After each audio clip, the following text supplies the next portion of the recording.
How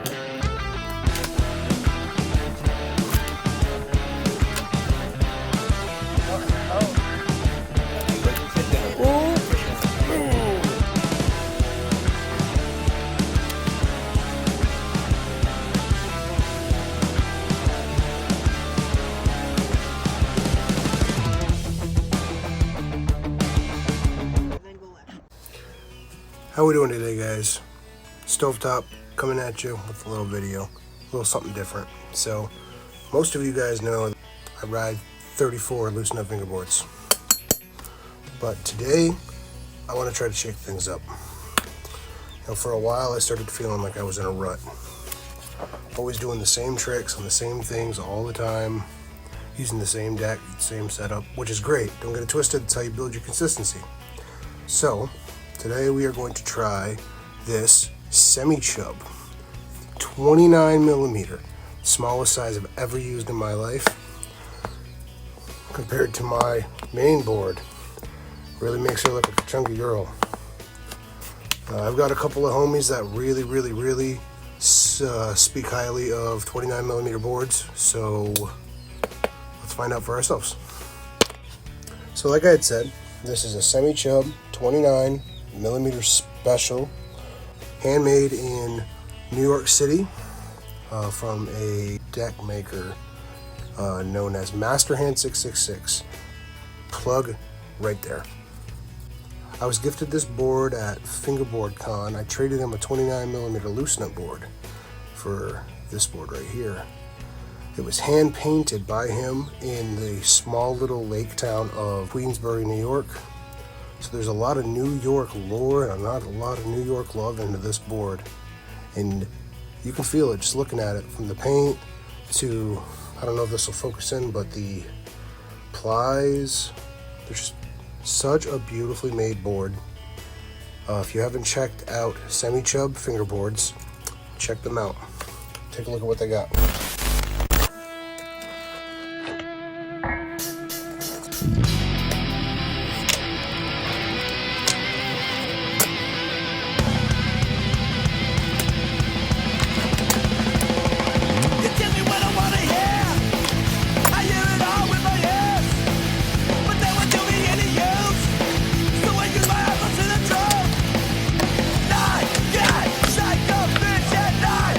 Such a little board.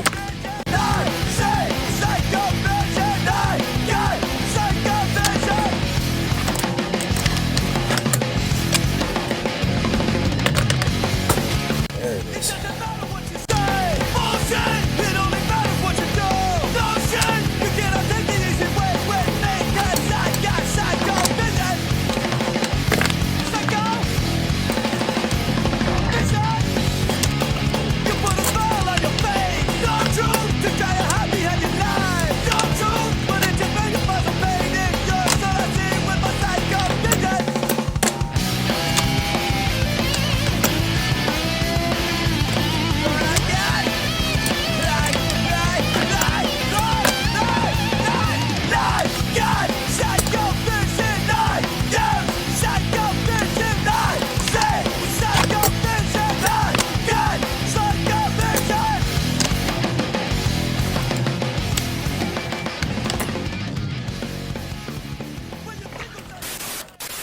Alright guys, so it's been a couple days since I started messing around with this 29 millimeter semi-chub, and I got some stuff I want to say about it.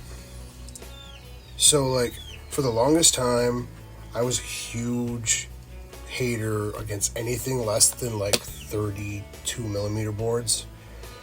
I always felt like they would be too small, they'd flip too fast, and I was so stuck on always running, you know, 34 millimeter boards or bigger. At one point in time I was running like 36s.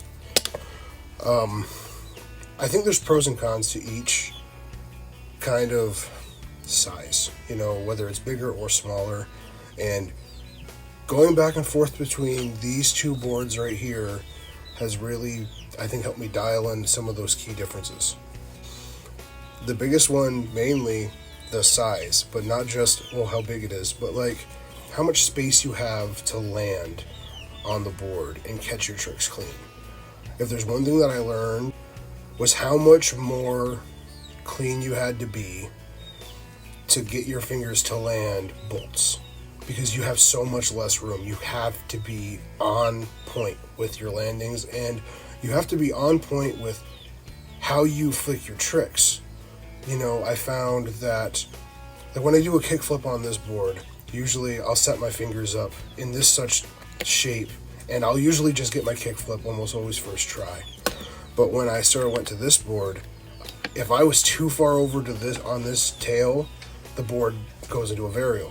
If it's too much in the middle, I don't get enough, you know, like solid pop. If I put it just a little bit too far to the left, then it wants to heel flip. It's just a whole big learning curve to really dial in exactly where your fingers need to be to pop your tricks and to catch your tricks.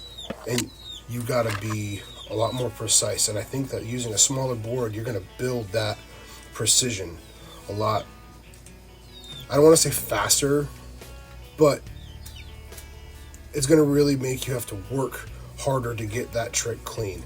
And I think it's going to translate really well when I bring it back to my big board, because that pinpoint accuracy of, you know exactly how to set your stuff up, going to a bigger board, now you have so much more room to land and so much more room to set up. I think it's going to help make your tricks a lot more consistent. And in the same avenue as that, having a bigger board, there's so much more space to set up your tricks to get better flips, I think, in my opinion. Or at least maybe for me, easier flips. And there's also a lot more room for error, you know, like whether it comes to landing on top of the board and riding away, even on like a sloppier catch, you've got more space to land. And same goes for when you're trying to do rail tricks. Like every trick in my video that I did here was a rail trick. Landing on 34mm trucks versus landing on 26mm trucks, it's a difference. It's easier to land on your trucks when they're bigger. I really feel like the 29mm board and these smaller board shapes add a lot more difficulty and make you have to be a lot more precise.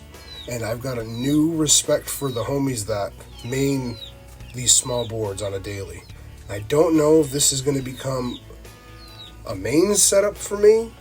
It is a lot of fun. I found so much fun in having to relearn how I do my tricks and relearn how to ride a board that's a lot smaller. Like, it was a trip when I first started trying to pop on this thing. So yeah, I don't think that's going to be a main for me, but it's definitely going to be kept in the stable along with the rest of the boards that I like to ride on a regular basis. And it's going to add a lot of fun and variety to my riding when I feel like I'm getting into that rut space. You know, I always try to reach out, branch out, and try something new, whether it's board sizes, new obstacles, new layouts for your obstacles, you know, just anything to challenge the brain. It scratches the itch, makes the stovetop happy.